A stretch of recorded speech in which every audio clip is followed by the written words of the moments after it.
Hai semua, Assalamualaikum. Jumpa kembali bersama aku, Retia Madiun. Di videoku kali ini, aku mau sharing tentang pengalamanku bekerja di Hong Kong mendapatkan majikan Indonesia Raya ya. Yuk simak selalu, stay tune terus. Dan setelah aku dinotis majikan pertama itu, kan aku mencari majikan. Dan kebetulan pada waktu itu ada yang mengenalin aku, teman di taman, pas duduk di taman gitu. Dia nanya aku cari majikan enggak gitu. Dan kebetulan banget aku pada waktu itu mencari majikan ya. Terus aku bilang iya. Terus katanya dia punya kenalan, mau enggak? Terus ya aku coba, dan pada waktu ketemu itu ternyata si majikan itu adalah majikan Indonesia Raya. Tentunya senang kan mendapatkan majikan Indonesia Raya dan tidak perlu susah-susah untuk belajar bahasa Kantonis gitu.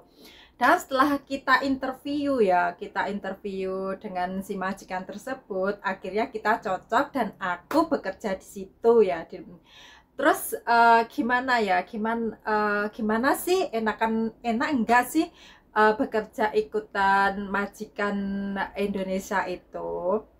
Kalau di Hong Kong mendapat majikan Indonesia itu kayak gimana gitu ya, kayak bekerjanya di Hong Kong kok majikannya Indonesia gitu. Iya, pada waktu itu aku benar-benar mendapatkan majikan di Indonesia dan alhamdulillah majikan tersebut itu baik banget ya. Dia itu pokoknya selama aku di situ itu baik banget orangnya, nggak cerewet, nggak banyak komplain atau apa gitu, pokoknya baik banget. Dan yang kebetulan banget kita itu sekota ya, sama-sama Madiunnya gitu, pokoknya kebetulan banget itu ya. Terus di situ aku menjaga anak perempuan, kalau nggak salah dulu itu umurnya masih 3 tahun gitu ya. Karena kebetulan aku juga suka banget dengan anak perempuan dan aku jalani di situ ya. Di situ aku menjaga dia juga sekolah si anak. Tetapi dengan anaknya itu, ngomongan aku harus ngomong Kantonis. Nah, dari situ aku mulai bisa ngomong Kantonis ya, sedikit demi sedikit. Pokoknya kalau mengurus anak itu kan sering banget ya berkomunikasi dengan menggunakan Kantonis. Dan aku lama-kelamaan bisa ngomong Kantonis dengan anak tersebut ya. Dan kalau dengan majikanku itu, aku ngomongnya bahasa Indonesia. Karena kita kan sama-sama orang Indonesia gitu. Ngomongnya itu bahasa Indonesia. Ya menurut aku si majikan tersebut oke, baik juga. Pokoknya ya, di sini itu juga ada loh, di Hong Kong itu majikan Indonesia juga ada, majikan Hong Kong juga ada, tetapi nggak terlalu banyak ya kalau untuk majikan Indonesia itu. Tetapi nggak semua majikan Indonesia yang ada di sini itu baik ya. Kebanyakan majikan yang Indo yang di sini itu gimana ya, agak agak gimana ya, agak dibilang cerewet ya enggak, soalnya kan dia juga tahu gaji kita, krus kita gitu. Pokoknya itu ada juga yang pelit, itu juga ada, pokoknya tergantung nasib kita gitu ya. Terus gimana aku keseharianku di situ, di majikan itu, keseharianku itu di situ. Dan sebenarnya ya di rumah majikanku Indonesia itu ada 2 CC ya. Aku ngurus anak dan yang CC yang satu ngurus nenek gitu. Pokoknya kita satu rumah itu 2 CC gitu ya ceritanya. Ya, aku jalani di situ di majikan Indonesia itu. Pokoknya selama bekerja di situ nggak ada konflik. Tetapi anehnya itu ya, aku belum sampai finish kontrak itu, aku udah dikasih surat notis lagi sama dia. Aku juga nggak tahu apa alasannya, tiba-tiba aja aku dikasih surat notis sama dia. Kan nggak nyangka banget, kita sesama orang Indonesia dan kita sama kotanya juga. Pokoknya finish kurang 4 bulan, 4 bulan udah dikasih notis. Gimana perasaannya? Pasti itu pada waktu itu sangat sedih banget. Dan Dan pada waktu itu aku bener-bener down banget karena tanpa alasan dan sebab aku dikasih surat notis sama dia ya. Padahal aku kurang 4 bulan aja finish ya. Dan gimana ya, perasaan aku bener-bener down, kenapa ini terulang kembali gitu ya. Dan akhirnya aku menangis, pokoknya aku menangis banget ya di situ karena aku down banget. Aku benar-benar nggak menyangka kalau semua ini akan terjadi. Aku mikirnya akan sampai finish kontrak gitu ya di sini. Tapi secara tidak disangka aku mendapatkan notis dari dia ya. Setelah aku menangis ya, aku 1 hari penuh aku down banget, aku menangis. Terus setelah menangis kan aku udah lega ya, terus aku berpikir positif lagi. Aku kembali bangkit lagi bahwa aku nggak boleh kayak gini terus, aku nggak boleh terpuruk, aku harus bisa bangkit. Dan akhirnya aku bangkit, mulai berpikiran positif lagi. Aku berusaha mencari majikan lagi ya. Pokoknya aku menganggap ini ujian, pasti dibalik ujian tersebut akan ada hikmahnya. Aku nggak boleh nggak boleh hilang semangat mendapatkan ujian ini. Aku harus tetap semangat. Pokoknya aku harus menerima ujian itu dengan ikhlas. Dan akhirnya aku mulai mencari majikan lagi ya, karena aku masih memiliki waktu 1 bulan untuk mencari majikan ya.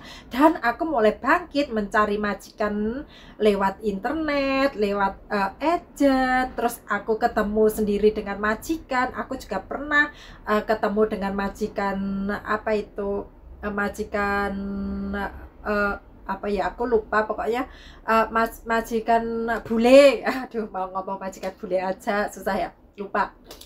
Ketemu majikan bule aku juga udah, tetapi aku nggak ada kecocokan dengan majikan si bule tersebut. Terus aku berusaha mencari di Facebook, di apa, grup job info majikan gitu ya. Aku mulai mencari dan aku di situ iseng-iseng ya, karena kan di situ tercantum mencari majikan. Aku komen dan ternyata komenanku itu direspon ya sama Cece, direspon. Dan akhirnya aku ketemuan sama majikan itu. Aku cari sendiri, aku datang ke rumah ke rumahnya sendiri ya, majikannya aku ini ya. Aku datang sendiri dan aku interview di antar temanku. Aku interview dan akhirnya cocok. Masih interview aja, orangnya udah baik-baik dan akhirnya cocok. Dan alhamdulillah aku sampai saat ini mendapatkan majikan yang baik seperti ini ya. Dan aku simpulkan, pokoknya di balik ujian itu pasti ada hikmah jika kita dengan sabar melalui ujian tersebut. Dan ini aku ambil hikmahnya. Aku mendapatkan majikan yang saat ini benar-benar baik banget, menganggap aku sebagai keluarganya sendiri. Pokoknya aku seneng banget di sini dan aku merasa enjoy dengan majikan ini ya, karena baik banget. Pokoknya dibalik semua itu pasti ada hikmahnya. Aku udah, yang majikan pertama itu bekerja 1 bulan mendapatkan notis, dan yang majikan kedua bekerja udah mau finish kurang 4 bulan juga di notis. Malah aku itu majikan Indonesia Raya ya, majikan yang sebangsa dengan kita Indonesia, bahkan kotanya pun satu kota. Tapi nggak tahu kenapa aku mendapatkan intermediate dari dia tanpa sebab dan alasan. Tetapi dibalik semua itu aku juga mendapatkan hikmahnya. Kalau aku nggak di intermediate sama dia, aku nggak mungkin mendapatkan majikan yang terbaik ini. Jadi di setiap ujian itu kita harus bisa mengambil hikmahnya gitu. Terus oh ya, bagi Cece yang disuruh milih majikan Hong Kong apa majikan Indonesia, itu sebenarnya semua majikan itu sama. Majikan Hong Kong pun ada yang cerewet dan ada yang baik. Di sini majikan Indonesia pun banyak yang cerewet dan banyak yang baik juga. Pokoknya semua itu tergantung nasib kita ya. Maka dari itu nggak usah takut apabila mendapat majikan Indonesia ataupun majikan Hong Kong. Semua itu sama aja, nggak usah takut kalian ya. Pokoknya yang terpenting semangat dan kemauan yang kuat. Insya Allah kalian akan berhasil ya.